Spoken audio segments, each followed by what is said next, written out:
Today we're going to be making a winter tree with snow using cardboard as stamps. So if you look at this cardboard, it's got these really cool little designs in it. We're going to be using that to sort of help us along the way. So to start, we're going to be using a little bit of brown, and I'm going to be dipping the long side of my cardboard in that. And then from the bottom up through the middle, I'm just going to stamp up towards the top. And I'm going to try to make it a little bit wider at the bottom than it is at the top, so it looks a little bit like this. And then I might even fill it in a little bit to make our little tree trunk. Okay. So that's what it looks like from the bottom to the top. Then I might use one of the shorter sides to add a few branches along the way. So I might just have it sort of stick out like this.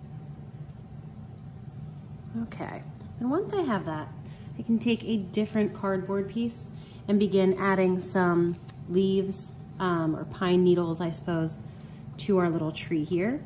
So I have light and dark green, and I'm just going to be making this one sort of facing downwards, like this. Because these pine trees don't stick straight out like this, they're sort of facing down. And then as it gets towards the bottom, it should start to get a little bit wider.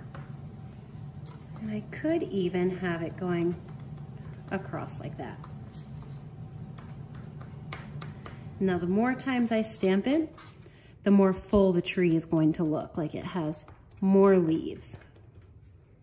So I usually like to keep the top of this right on the trunk and then sort of turn and stamp the bottom. So I can show you again with another one. I'm going to put it so that the top is touching the tree trunk. And then I'm turning and stamping, and each time I stamp, it's sort of staying in one spot right there. The top part is never really leaving this tree trunk. Then I can also use different color greens to sort of bring it to life a little bit. So it's not just completely boring. If I'm worried about making the top a little bit thinner, I can also use the very side of my cardboard right here so that it's not too long towards the top.